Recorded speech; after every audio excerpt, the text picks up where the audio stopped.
as we let some of these people in so they can come in. I'm just going to go into the actual LinkedIn just to check what's going on. Yep.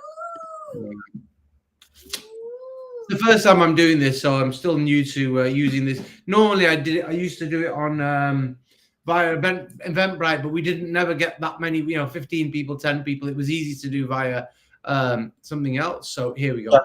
Let me just show that it's going. The event will start here soon. Yeah, I think it should open up here very shortly. Gotta be joking me. Do you have the YouTube link as well? You know what? It should be in here. One second, I'll give you that. Yeah, just let me open that up and I will tell you what that is. Where's the... Come out of here. The YouTube link should be...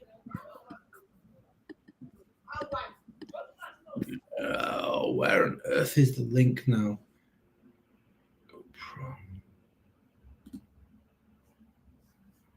No, I don't want to leave the site because that will cancel it. Where is the add source settings? Video, audio. It should automatically, hang on.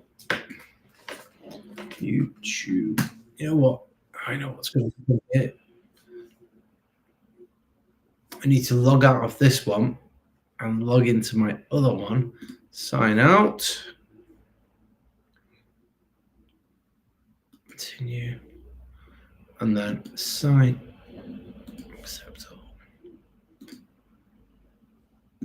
Use another account. NQB Recruit.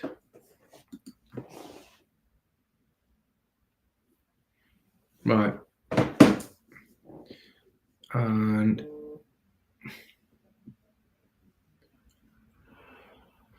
your channel.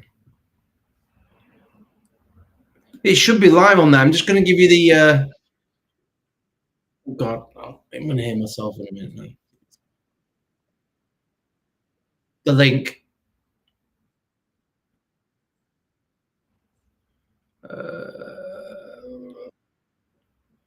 Where is the link for this? Oh yeah, I searched YouTube and I can find it now. Where is the link for this?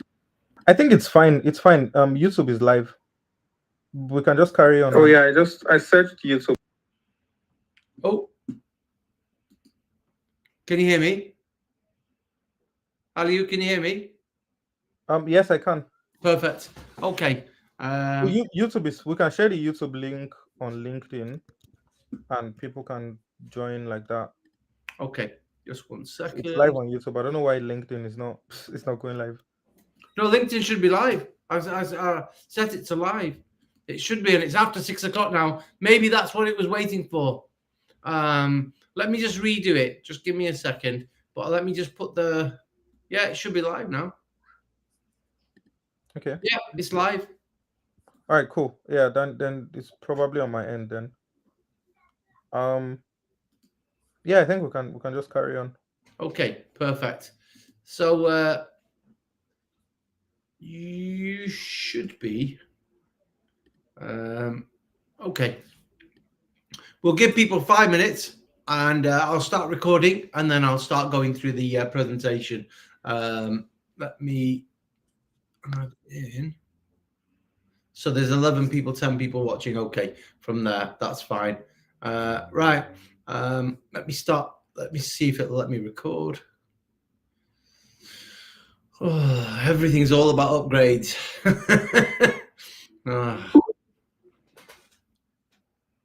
It should be live, Godsway, because I'm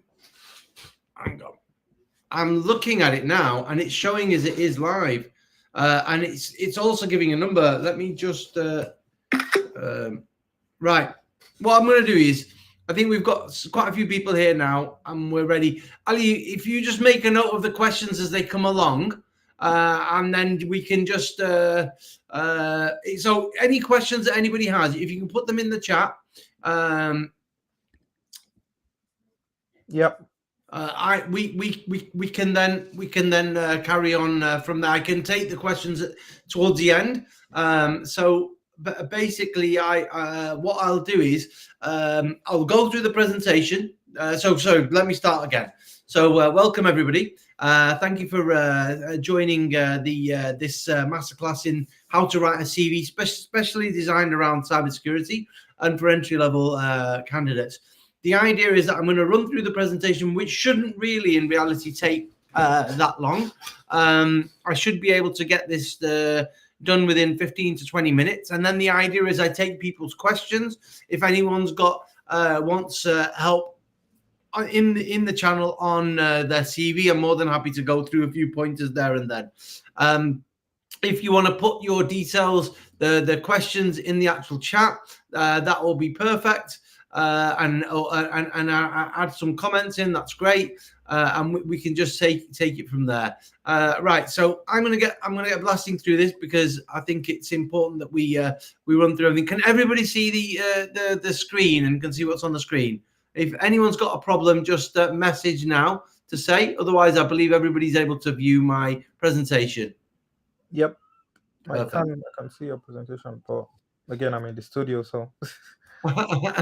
I'm sure they'll tell us if they can't. Right. Yep. So let me start first of all to just give you a little bit of information in and around myself. So I've got more than 10 years experience in tech recruitment, and essentially I've been doing cybersecurity for the last couple of years. I've made lots of placements within tech and cybersecurity. I speak to lots of employers and I understand exactly what they're looking for. I've also worked with Total Jobs, which is a job board, and I worked there for about 2 years. So I understand how CVs need to be provisioned with ATS systems. I understand all of that. And I've done a lot of research using ChatGPT in terms of how how AI is effectively being used in templating CVs.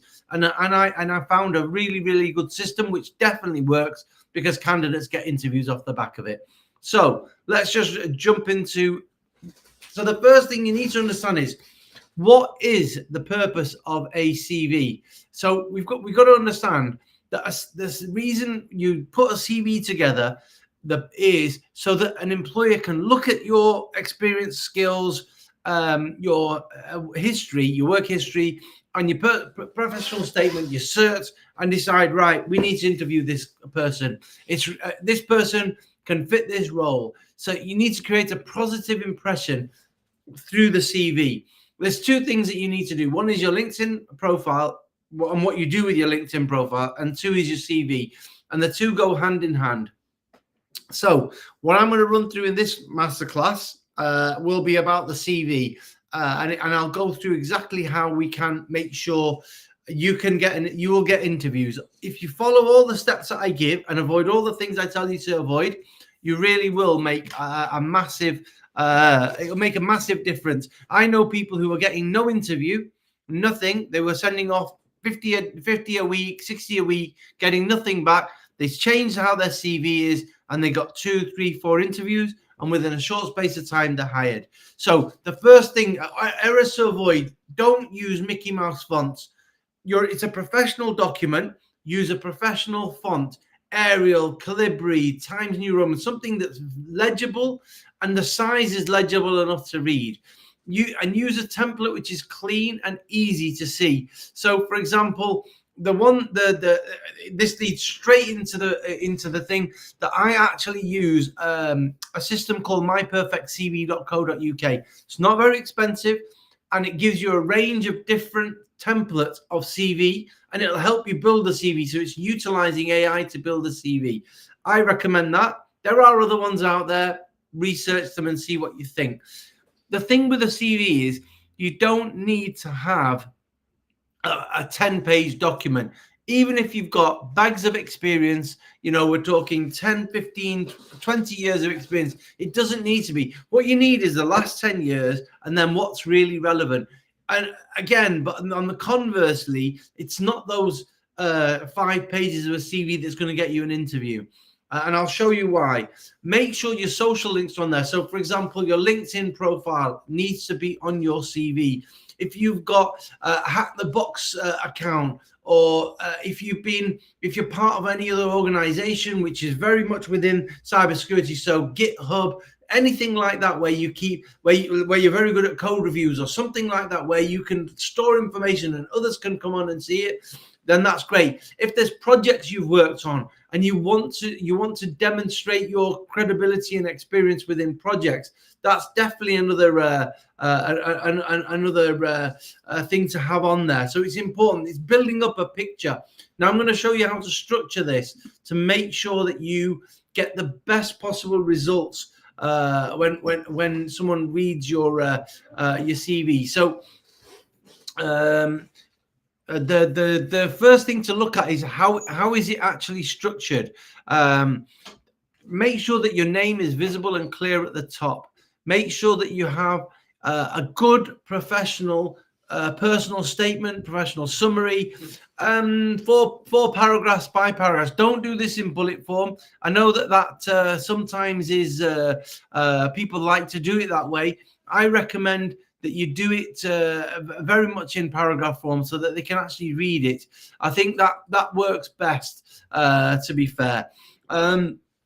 Now, on the right-hand side, what you want to do is over this side, you definitely want to have your personal details. I wouldn't put your address in there. Just put the city you're in, your social media links, so your LinkedIn Sorry, account. quick one. I think you're presenting something, but we can only, what we are saying is the studio, like your browser window. Okay, hang on. Yep, I am presenting. 1 second. Let me just change this over.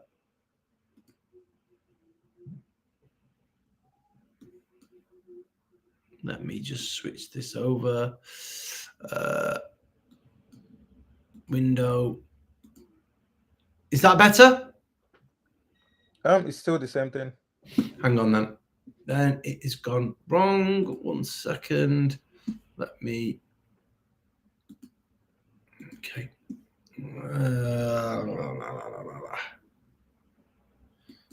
Shift.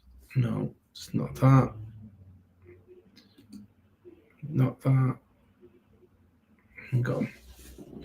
So stop. Maybe you need to stop the share and start. Yeah, start again. Yeah, absolutely. Just bear with me. What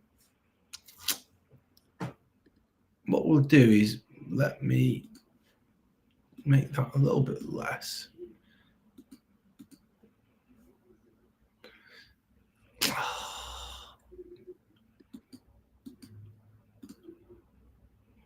There, that's what I wanted. Right. Can you see it now? Is that visible now? Nope. It should be, because I'm. What can you see on the screen? Just the studio, just like you, me, and the other people in the studio. Okay, hang on. So even I think, I mean, I've used another one which should be similar anyway. But when I used StreamYard, even after sharing something, you still need to like bring it onto the add it to the stream. Okay, hang on. Add source. Okay. Share screen. Window. Entire screen. No, it's not that. One second.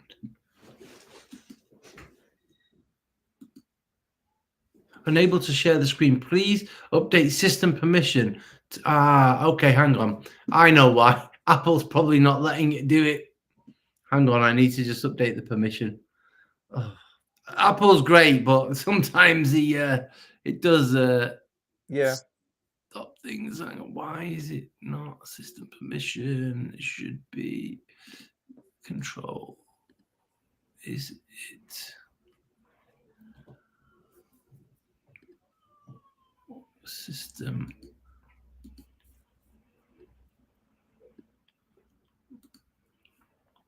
Why is it not letting me? Window. Right, so what's it saying here? Oh, it was so much easier last time I did this.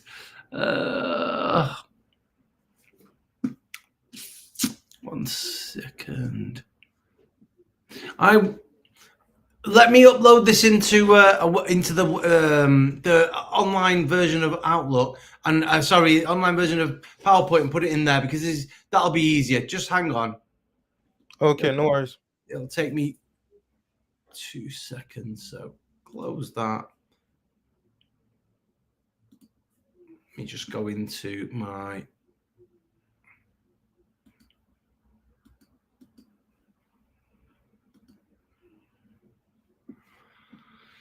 Okay, that's the one. Right, so let's just go into Outlook, PowerPoint, open it up in here. Upload. Sorry about this, guys. Hopefully next week it'll work much smoother.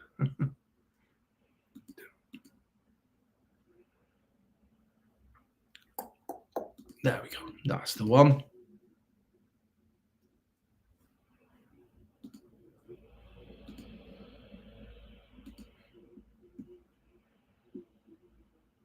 Has it gone on? No. I tell you what, everything is so you can't do anything nowadays. It always pulls you up and says, no, you upload this. You need permission. Let me try it again. Now I've given it permission. That should do it. Uploading a file. Perfect. Here we go. Yeah, right. Let's just set this to.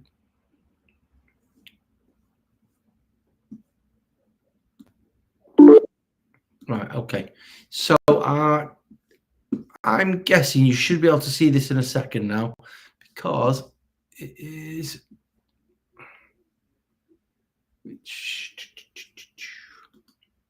Slideshow. Beginning. Right, I'm going to try and share it now, and I think it will work now. So.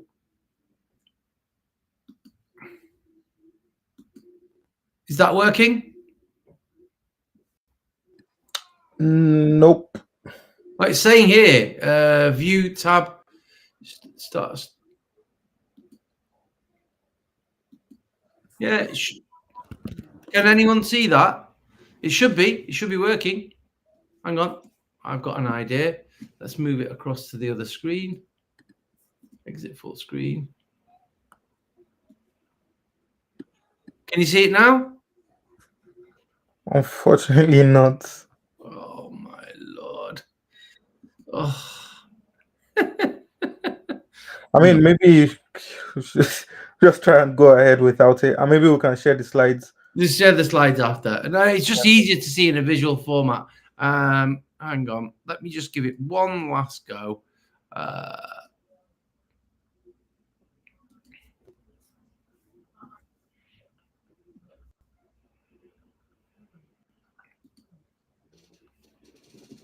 Any luck, anyone? It's still not visible. Okay. All right. We will. If you have a link to the slides, you can just share that, and Yes, and then they can follow it. Well, yeah, I can do that. Share. Copy link. I will put it in the.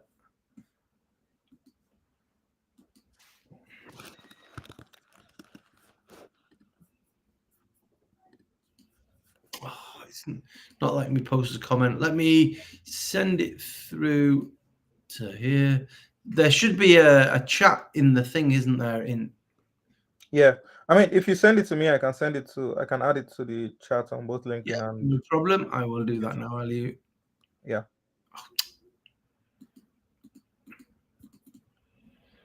Okay, why am I not being allowed?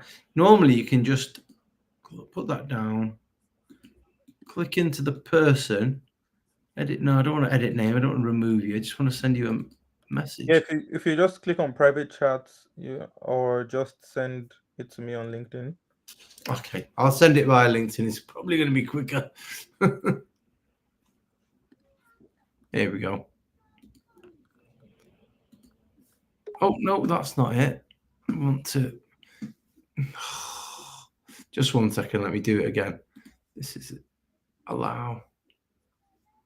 Link copied. Do it again. There. That should be the link. Yeah, Okay. next, I will share that with everyone now. No problem. Just confirm that it is visible.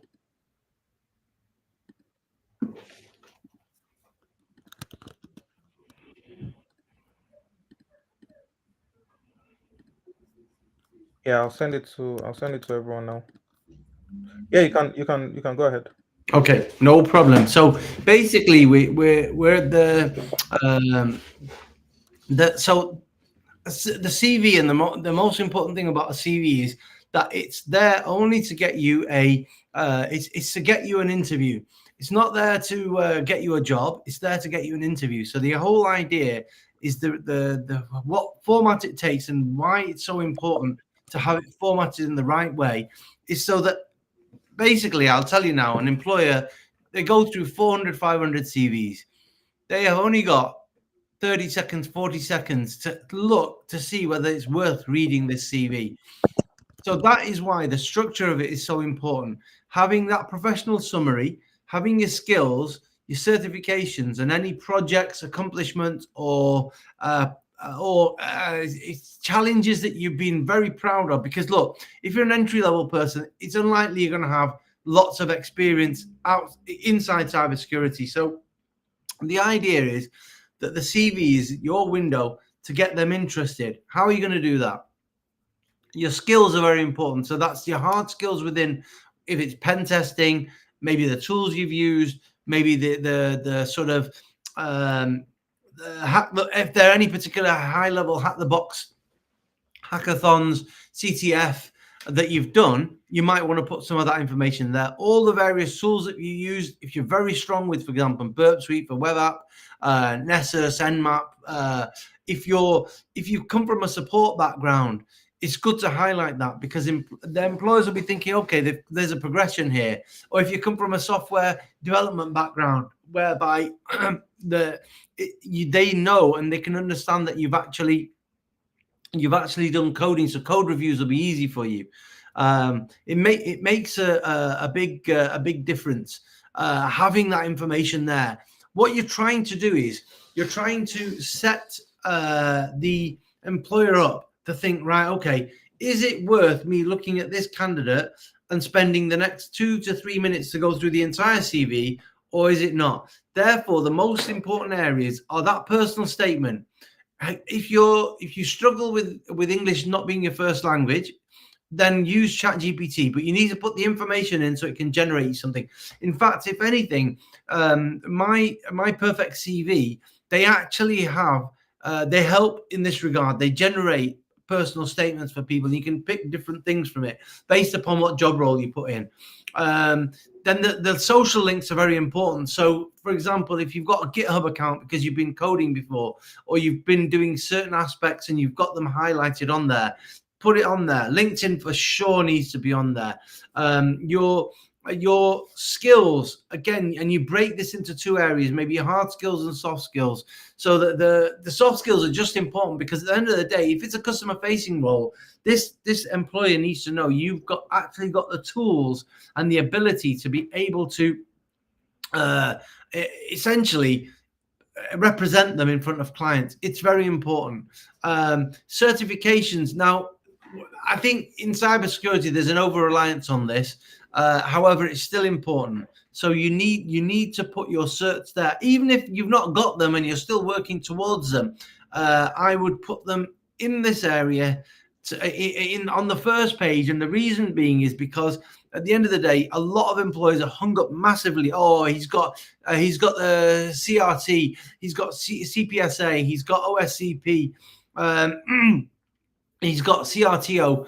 And if you're ISO 27001 lead auditor, ISO 21000 lead implementer, if you've got these certs, it's worth having them on there, because what happens is that it will definitely show them that, yep, this person actually, they're capable of doing the certifications, and it does make a difference. People think to themselves, right, this person's got a certain level that they've attained. Now, one area, some people like to do it differently. You can then either do a section. Now, this should all be on your first page. So the professional summary, your personal details, your key skills, your certs, and then it's either then accomplishments or projects. So, for example, if you've done a lot of capture the flag, hack the box, any of these type of projects, let's call them, you need to put it in there, because an employer needs to see, like, for example, I know Joe Wells has done a lot of, he does it every day, hack the box, without fail, he'll do a different module every day on there to enhance his skills. That's a really, really good thing. And you need to have that information in the CV so that any employer looking can immediately say, right, this person is doing, they want to be a pen tester, and they're showing me what they've done as a pen tester. Okay. So now that's the front page. Now the front page is, what's happened here? The front page is very important, because essentially what it will do is, as I said, it will get the entry from being, right, we want to look at the CV, one of 400, and actually we want to look at the CV and we want to interview them. And it really is the front page that's going to do that. Your work history, everything else is literally superficial in a lot of ways, unfortunately. Work history, needs to be in chronological order. So your latest work first. Use bullet points. Don't repeat things. So, for example, if you've got a section that's telling, that's basically giving your accomplishments and projects, don't put that in two places. You just need it in one. So, if you've got a section on the projects you worked on, that you've done 6 different capture the flags with hackathon, hack the box, anything bug bounty, you've got some stuff that you've done via bug bounty, whatever it is, and you put it in there. Don't put it again underneath, because it's just wasting paper and wasting time. You have it in there, and then with your, for example, you have got some experience. Let's say you've been doing sales. Now, not all of it's cross-transferable, but certain things are. Managing clients, being able to understand other people, understand simple instructions, etc., etc. Those are you need to think here. And also, when you're writing the CV, you have your base CV. You then got a job that you're wanting to apply for. What you need to do is you need to make sure that CV that you're sending to the client is matched and mapped. And that is absolutely vital. You cannot send a generic CV. This is really important. Too many people send a CV which is, literally, it's just a very bog standard, and it does not resonate with the actual role. So what I would suggest people do is you can use any form of AI, whether it's ChatGPT or another. Take the job spec and check. And if you're not going to do this manually, by all means, then do it this way. If the job spec very long, then I would advise you use this, because it'll pull the bullet points out for you. And what you do is, all you need to change over really is the summary. And what you need to do is you need to make sure that the summary is very much based around how the job spec and your CV map, and that is where you will be. Basically, that's why they'll interview you. What they'll see there is, okay, this person's applied for a pen testing role. It requires somebody who's got experience or knowledge of using Burp Suite, maybe Bloodhound for infrastructure. Maybe they worked on they've got to have experience on dealing with people. You've been doing sales previously, so you can fit all of that in using ChatGPT. You can then link it all together, and you can put together a summary which will resonate with all of that. So when an employer reads it, they go, right, we need to interview this person because he ticks 7 of the 10 boxes that we're asking to in this job role. That's why it's vital that when you're applying to a role, you don't just fire off your CV without actually thinking. You need to make sure that the CV is actually very much tailored to the job role. And it's even more important if you're entry level. So you can continue on the second, basically the second page would be more about work history. Make sure it's chronological, make sure it's in bullet form so it's easy to read. You don't need to have masses and masses of sentences. Just put the basic information so that they know exactly what you did in this role, and how it adds value to your application. So that's the main thing. Don't repeat things. And then also you can continue. So for example, if you've got if you worked on lots of different projects, the idea is you use, this is why I like this particular template, because it gives you a main area for text and a sidebar. And the sidebar really works well because you can put a lot of information in that will stand out in a really, really positive way. And finally, your education. Now, with you all being entry level, there is an argument to say put it on the first page, because if you're doing a master's in, let's say, cybersecurity, that might be very relevant because some of the modules will be relevant. So you can then put that in at the top, maybe below your skills. It just depends on how you want to structure it. But yeah, that. It's definitely the a good way of doing it, by having your degree or your master's, your BSc, even if you've done a PhD, having it there, because it could be that something within there resonates with the employer as well. So there is an argument to put it on the front page. That essentially is how you structure the CV. So the checklist that I would go through, every single candidate needs to look at this carefully. So is it easy to read? So have you used a format that somebody can read very easily? Have you tailored the CV so that it's mapped against the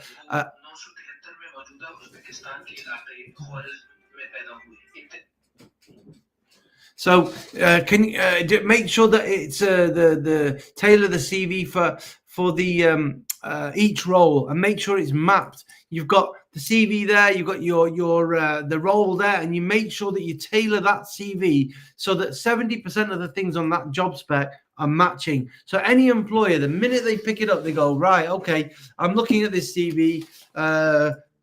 Number 1, 2, 3, 4, tick, tick, tick. 8 of the 10 things needed in this job. This person's got it. We need to interview them. Use bullet points, because it's much easier to read a CV which has got bullet points as compared to when the CV is essentially reams and reams of text. It makes it very difficult to read. Bullet points break it up, make it much more manageable. People have got very short attention spans, so focus on doing it that way.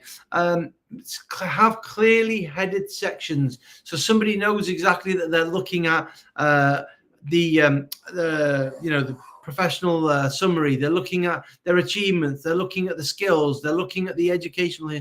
They're looking at their work experience. They're looking at your projects. Whatever it is, make sure it's clearly labeled. And that's why another good reason to use a tool like myperfectcv.co.uk, so that it's on there. Don't put your hobbies on there, because it could be that there's nothing common between you and the actual employer, which would then be quite essentially. What I'm trying to say is, don't give an employer any reason not to employ you. It's important that you avoid anything that's going to be negative or in any way impact you in a negative way for getting to an interview. Make sure that your personal statement, I would say 4 to 5 paragraphs maximum. And the only reason I say that is because you're entry level. Therefore, there's more to say because your CVs are generally shorter. So yeah, if you've got achievements. So, for example, if you've been in sales, customer service, or any area which had KPIs and you've always been hitting your KPIs, put them as an achievement because it's important. Employers will still look at that. Certifications, definitely mention your certs. Again, everybody, we all know in cybersecurity, there's almost like an obsession. Has he got CRT? Has he got CPSA? Have they got ISO 27001? Have they got ISC2? There is a massive sort of over reliance on certification. So make sure you put that in as well on the CV.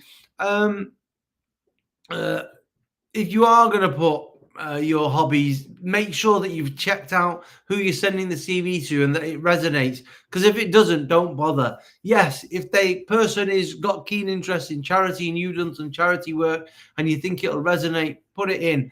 But otherwise, just be careful because what you could end up doing is they will find any excuse not to interview you. So don't give them any. What I would also remember is that use an AI tool like My Perfect CV, or there's loads out there. I mean, you just have to Google it. Find one that you're comfortable with. Most of them are not very expensive. You can essentially get a Word version at the end of it, which you can then go off and change. And with Word, you should be able to save it as a PDF after to send through. So that basically, that's the actual presentation. Now, what questions do people have? If you want to put some questions there, or if you've got questions, by all means, give me some of the questions that you want me to answer specifically. Yeah, thank you for that, Musa. I think while we wait for people to ask questions, I'm just going to ask one now. Yeah. So let's say maybe I don't have certifications or I only have IC2 certified in cyber. Yep. But I have done like a lot of courses, maybe on like API Sec University, those free courses on like cyber threat intelligence, or it might be on Udemy, or Yep. I might have, maybe I don't have Security Plus, but I've completed Professor Mesa's Security Plus course. Are those things that you can put on your CV Yeah. that would help? Right. I'd say put them in. And the reason is because you've got to build a story for the employer. They've got to understand you've made a conscious decision and they don't know you. So all they know is this paper in front of them. So you've got to lead them into understanding why you've gone into cybersecurity and then what you've done after that to break into the industry. So that the issue is, if you don't have Network Plus, Security Plus, CEH,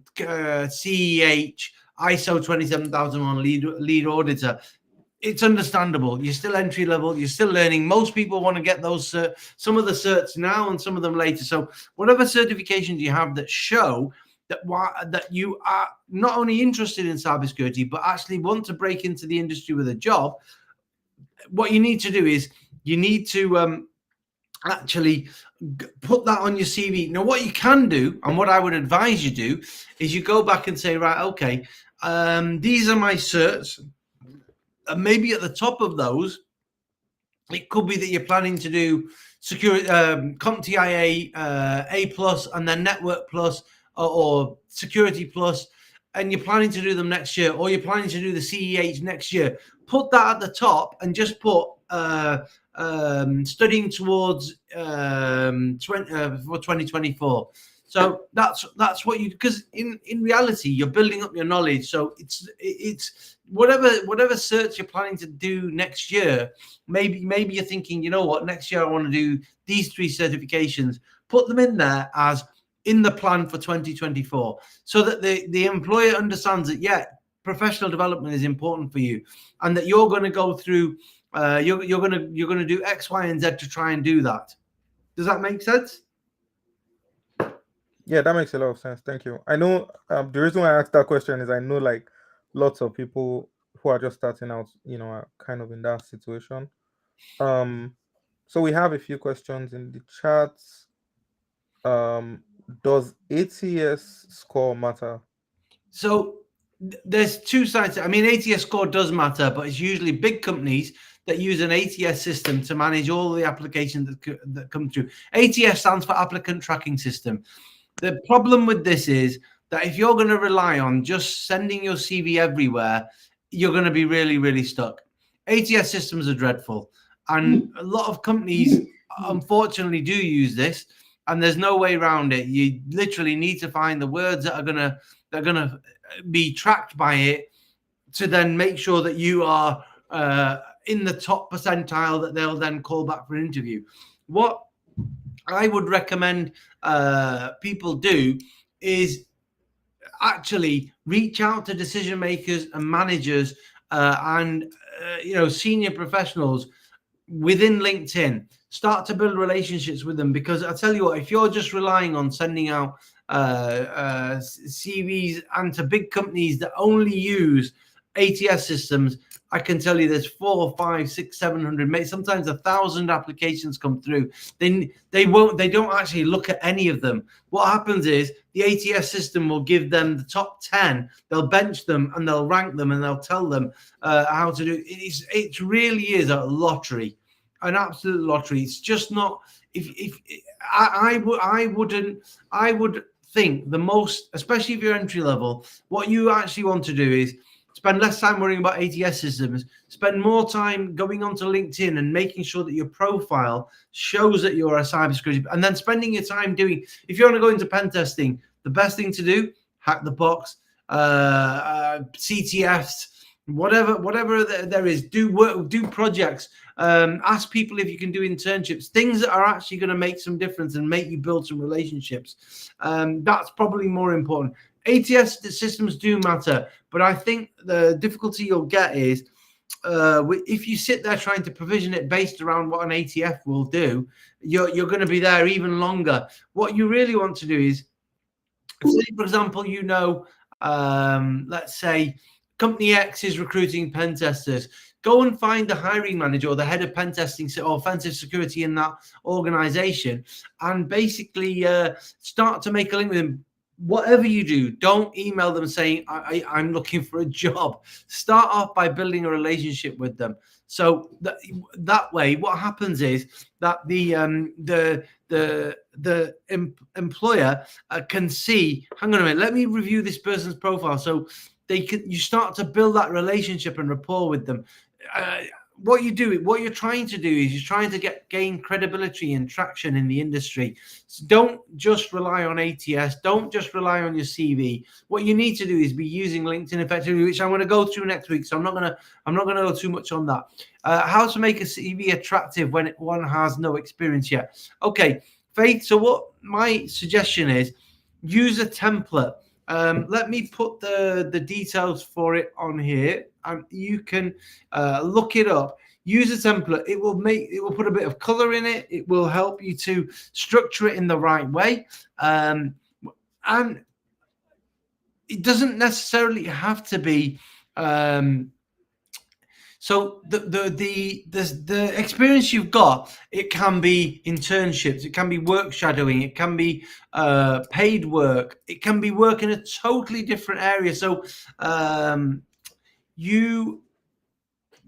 whatever experience you've got needs to be on the CV. So whether or not you think, okay, I've worked in a warehouse for 2 years, or I've been an Uber driver for 2 years, or I've done deliveries for 2 years, you might think it's not relevant, but reality shows that actually it might be a little bit relevant, because what's happening is you're showing discipline. You're showing that you've gone to work every day for the last 2 years for one organization. It shows that you can self-motivate yourself. So while you're studying, you're doing it. Employers understand that. So it's important that you highlight all of the work experience. And yeah, definitely if they're, for example, like for someone like Joe, who's been doing lots of hack the box, put that on there. If you've designed lots of websites and done some SEO work for that, put that on there. So it's important, whatever extra things that you've done, it gets highlighted. Does that answer your question there, Faith? Yep. Okay. That's a good one. I just wanted to add something else. Yep. You can actually, like, of course, once you've built up, some knowledge, you've built up some skills, you can reach out to like charities and non-profits and ask them if you can help them with security, or it might not even be like just security. They might need like tech support, they might need help with their websites or their social media accounts. Like no matter how like non-tech they are, they definitely have some kind of digital footprint, even if it's just a website or social media. If just helping them keep their social media accounts more safe, with good help, teaching them how to create good passwords, teaching them what they can do to make their website more safe. Those are things that you can put on your CV and say, well, I've helped this particular organization with cybersecurity. And the other part is like a lot of people that I've spoken to, in fact, like most people I've spoken to that come and say, I don't have experience. How do I go about it? All I need to do is ask them one or two questions, and I tell them, you have experience. You just don't. You just They're just like kind of belittling the experience you have, which shouldn't be the case, right? So Absolutely. never ever like think, oh, I don't have experience. It's like, how do you leverage the experience you already have to get into cybersecurity? And also, don't even like, let's say you're talking to a hiring manager or a recruiter, or you've been invited to an interview. Don't start. I've done interview preps as well. Some people, when you ask them to introduce themselves, they're like, oh yeah, I don't have that much experience. No, start with the experience that you have, and then go into like, okay, currently I'm learning about cybersecurity. I've done X, Y, and Z projects. Like, you need to like control the narrative, and the narrative should not be should not start with, I don't have experience. Just start with what you have. Yeah, absolutely, and I think it's very well said, Ali. Actually, one of the main things that I find when I speak to candidates is that actually they have got a lot of experience, just not directly within cybersecurity. But there's so many cross transferable skills. You're right, and I think sometimes it takes a third person to help them with that. So I'm not always available, and there is times where I don't have capacity to help candidates. I'm busy myself. However, if you sit down with anybody and you just get them to make a note while you're telling them what you've done, just tell them to pick out the key things of what you've done, you'll be able to build extra skills out of that. I can promise you. So, for example, if you've done sales before, operations before, you've even some people think that, oh, deliveries. What am I going to show for being a delivery driver or an Uber driver or working in a warehouse? You don't realize there is lots of things. You're packing things properly. You're picking things correctly. You're sending it to the correct address. There's a lot of attention to detail that's needed. If you're, there's so many additional skills that person can then add into the mix just by thinking a little bit outside the box. So yeah, I totally agree. Okay, so somebody's asking, have I missed anything here? How to make CV? That's fine. So which certifications are effective and through which platform? I really wouldn't want to go into that. I'm not a pen tester or a GRC consultant or a SOC analyst. I wouldn't like to say. What I would say is get yourself a mentor within the industry who's experienced, who can guide you. Because it could be, if you want to go down this, you want to become a red team operator in the end. If you want to go into the red teaming, it's one route. If you want to go into a GRC and become a consultant, helping companies to get accreditation, it's another route. And if you want to become, for example, a threat analyst, again, it's a different route with SOC. So it's very difficult to say. I'm not a big fan of the certification industry.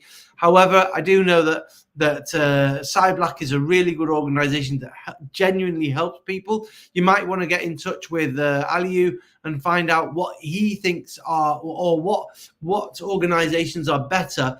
Because in my opinion, a lot of the training organizations, they take £7,000 to £10,000 and really don't deliver much for it afterwards. So just be wary of people that promise you a lot. And certifications, it's important, but I would get the base ones and I'd start to build your certs as you get employment. That makes more sense to do it that way. What was the site sorry. you mentioned? Just wanted to for continuing there. Just wanted to add something where on the certification issue. I think it depends on the stage of your career, and also like Musa already said, the area you want to get into. If you're just starting out, some entry level certifications that you can do to kind of show the knowledge and skills that you have. But if it's like very specific, then you would have to like look at people that are already doing the job that you want to get into. What certifications do they have? Start building relationships with those people. It might not even be like an official mentor relationship, because not everybody is really comfortable with that. They don't want to like have that tag of like being a mentor, because some people don't feel like they are ready for that, or they feel like it's too much commitment.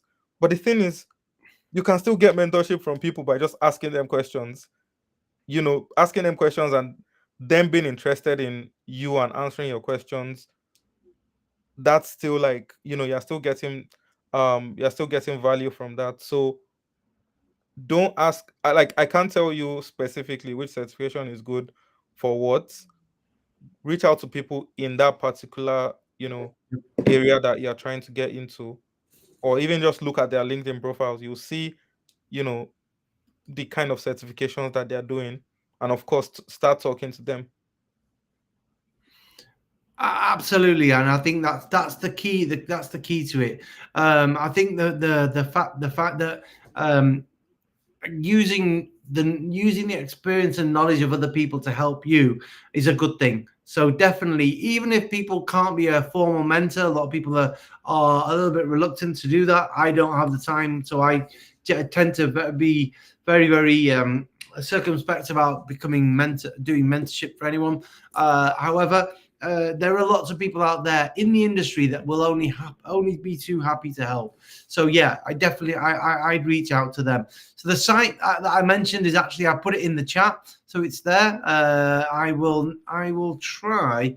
For some reason, when I've tried to put this in the chat inside the what do you call it? Can you see that on the stream? Yes, Yeah, it's on the screen. perfect. So it's there. That's the site. myperfectcv.co.uk. Right. So how to phrase a connection invites to hiring managers? Just very simple.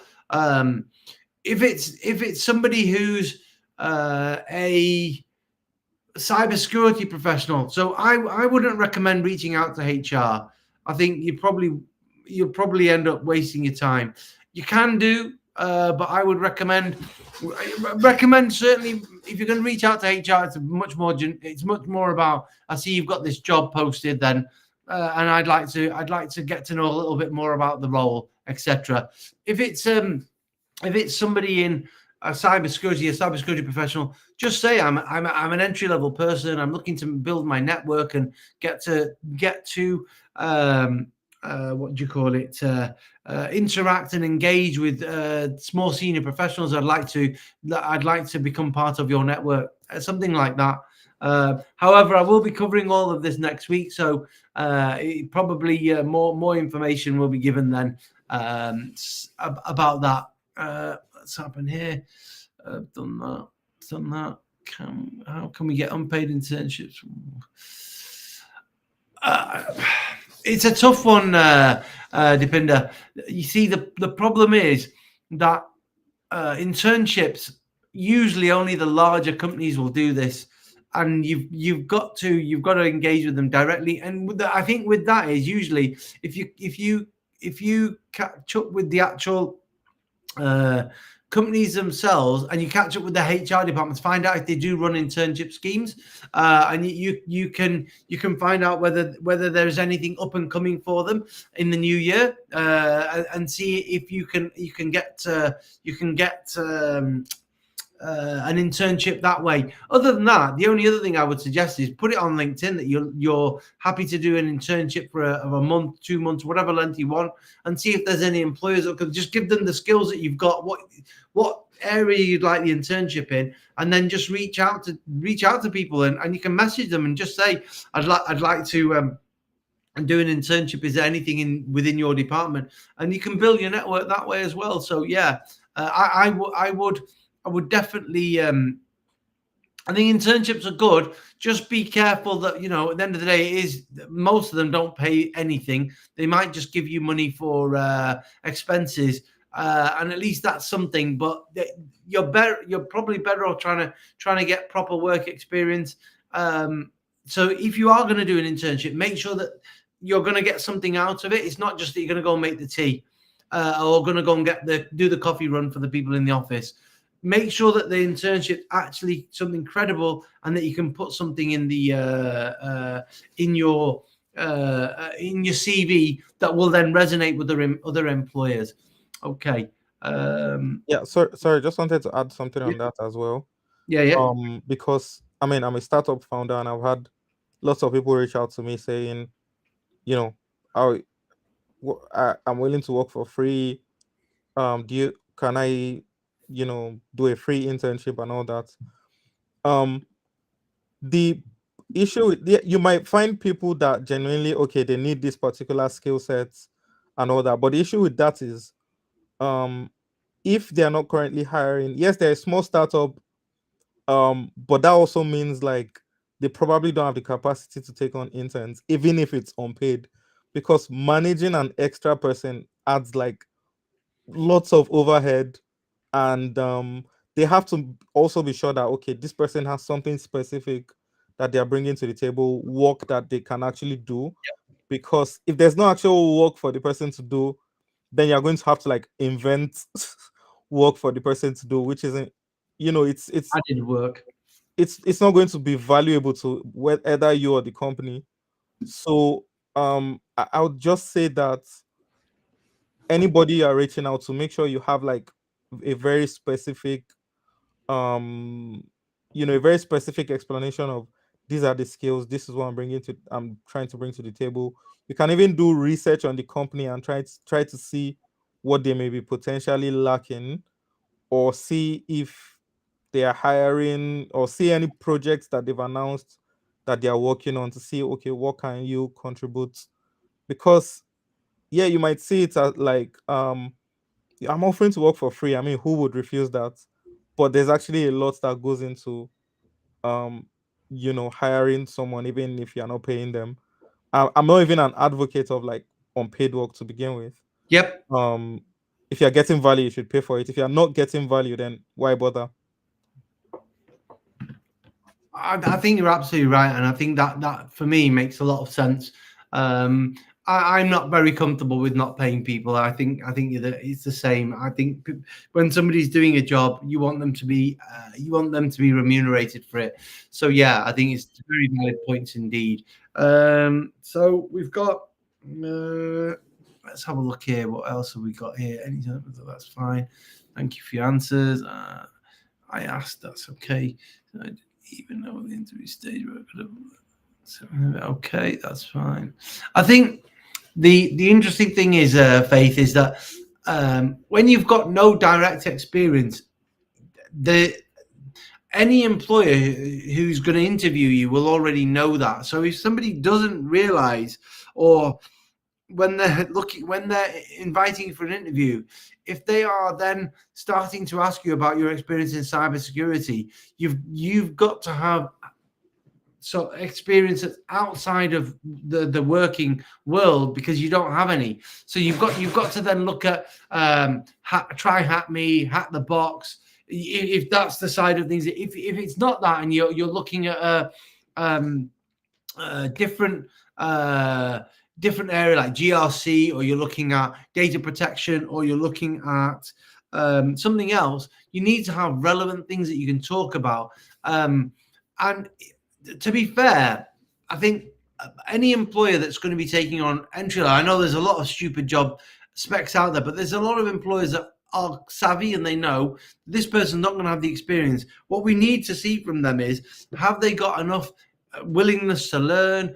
Is there enough in the CV that they can talk about in an interview? That's what you're gonna focus on. Is there anything really better? So one point about volunteering, I think again, God say that's good that you volunteer, and you know what? I'd recommend it to anyone because it humbles you. It means that you're getting experience in areas that maybe you wouldn't have a chance to otherwise. And there is, again, cross-transferable skills. So definitely, if someone can volunteer, it doesn't matter what it's in, it's good to do anyway. Hold on. Yeah, I'd agree, Jude. I don't want people to work for free either. Can we have a link to the template? And so the slides, what I will do is I will put them into a PDF and I will put them onto NQB's site on LinkedIn, and you can just download it from there.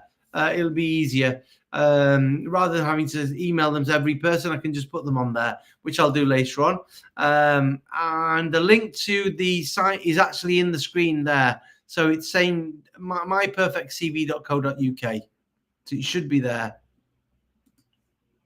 To clarify the point I made earlier. Oh yeah, that's just me. I'm just saying that volunteering is very different from like working for a company for free, because you're volunteering for a charity or a non-profit organization or a community or whatever the case may be. That's non-profit work. And that's and even for volunteering as well, there's always we have a requirement for this. There's this project we want to do, there's this initiative that we want to do. There's always a reason for hiring a volunteer. But in case you are reaching out, definitely have something specific you want to help them with, just like what I said earlier, helping them with their website security or their social media or even their email security, or even just doing a security awareness session, helping them to understand very common security tips and all that stuff. That's very and there's so many charities out there that actually need this information, and that's a good way to build experience, but also build credibility as well, because everybody likes to see people doing good, and that's something that will really help you shine. Absolutely. I think it's again, very, very good point. There's got to be a reason. So it might be that, for example, you're reaching out to non-cyber companies because you want to gain experience. You can see just 1 second, guys. Just 1 second.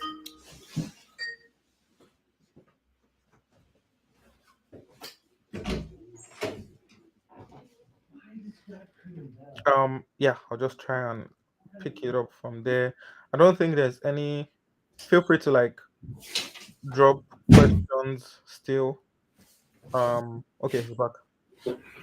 Yeah, so basically, I think with volunteering, it's really important that you have that when you reach out to a company. So, for example, they've got a website. You think that they might have some flaws in it. Be very careful, because one of the things that I'll tell you an incident that happened about with a client of mine. So a candidate was offered an interview. The night before the interview, the candidate decided that they were going to basically try and hack the company. It's a cybersecurity company, and they basically the client had no idea who tried to hack them. In the interview, he proceeded to tell them that it was me trying to hack you. To be honest, this is why I'm saying you've got to be very, very careful how you approach companies, because that can be, in this country, certainly in the UK, that is an absolute no-no. And they terminated the interview straight away and told him, listen, this is almost like, you've got to be very careful. Nobody's giving you the authority to go and try and essentially hack us or break into our system. The same thing.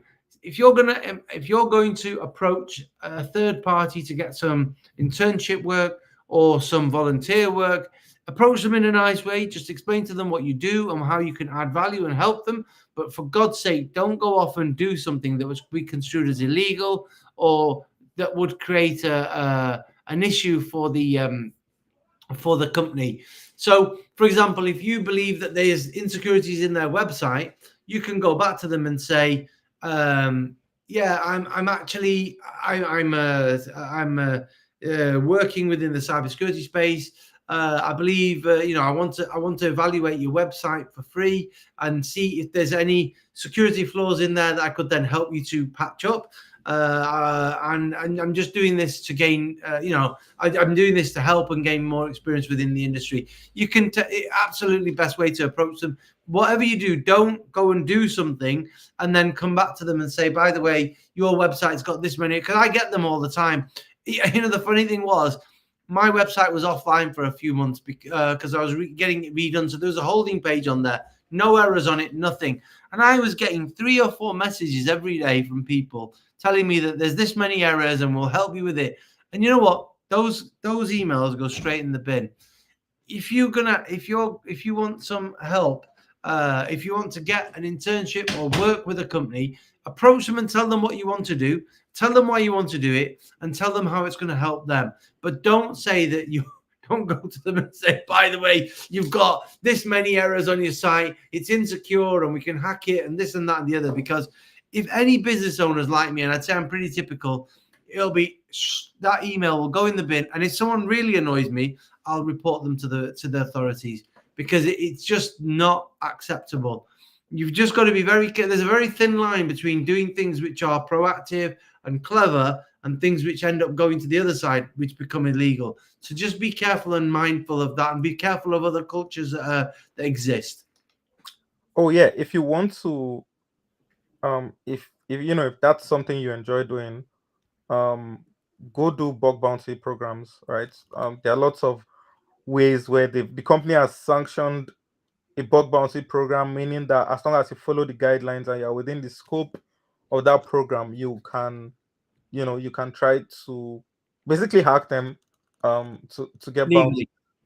But of course, that still needs to be within the scope. If you go out of scope, you could get in trouble as well. There are lots of things. They have guidelines on what they allow and what they don't allow. But that's a safe legal way to channel your inner Mr. Robots. Absolutely.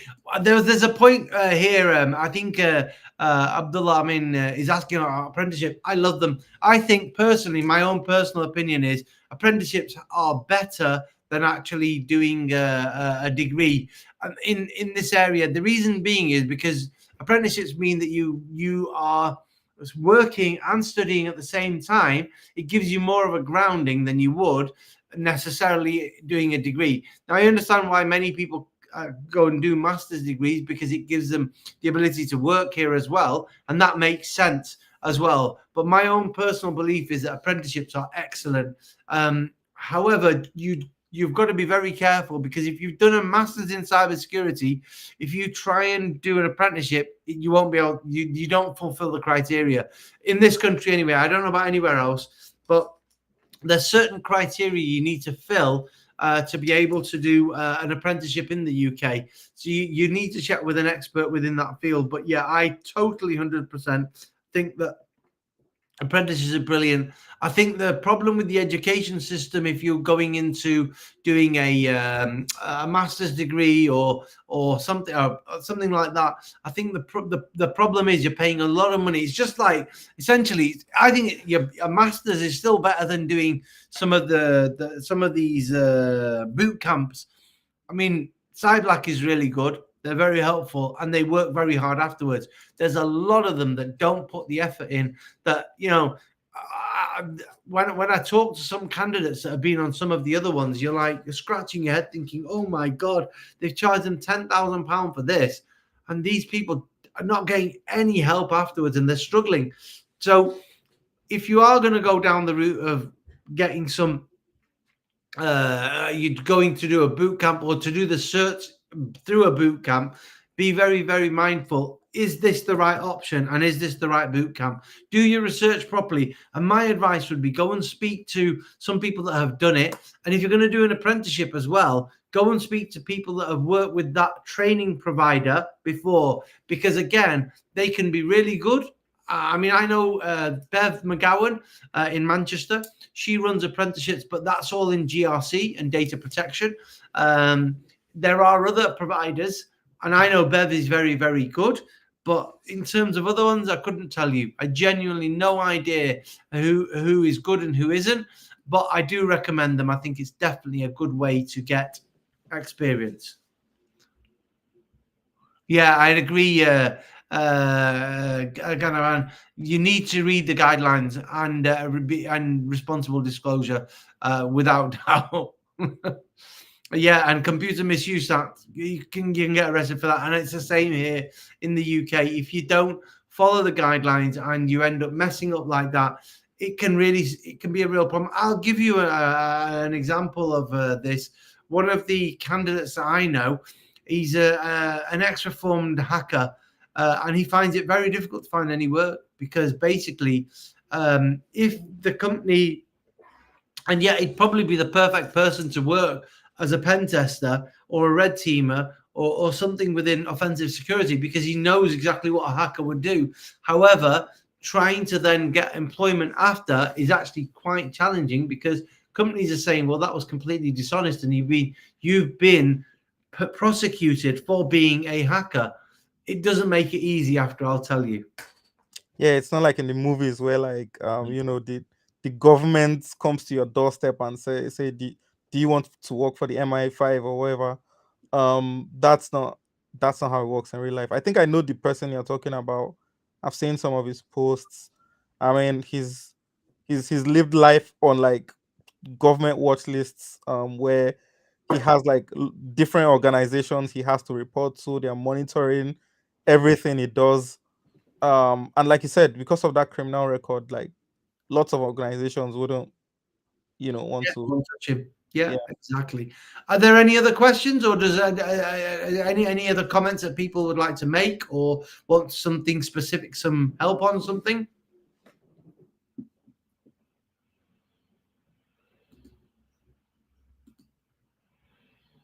Doesn't look like we have any questions. No problem. Right. So what I'm going to suggest is that that template that's up there, myperfectcv.co.uk, is an excellent way for anyone to set up their CV.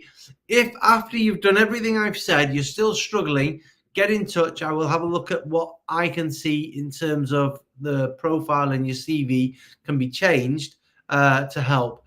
So next week we're going to be running, and it'll run a lot smoother than this because I'm gonna do some practice sessions in terms of how to use the technology, because it's new to me. When I've done this before, I've only ever done it on a single platform to try and do it.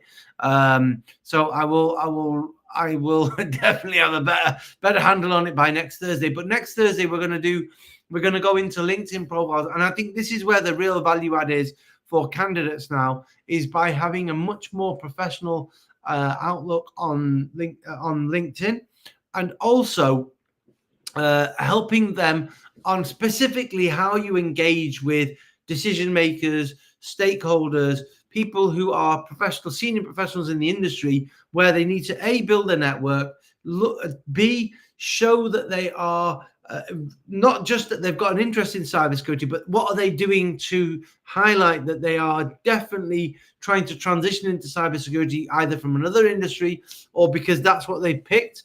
And also how to engage with stakeholders, how to engage with senior professionals. I'll go through all of that next week. But thank you all very much for your time. And I will redo the slides so that it's a PDF, and I'll send that across to Aliu. So anyone from Cyberlat that wants it, more than happy for him to share it through his own portal, and I'll put it also on my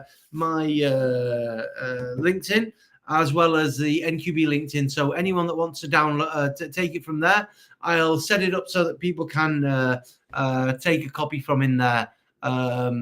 So I thank you very much, everyone, and enjoy the rest of your evening. Thank you very much. This was a great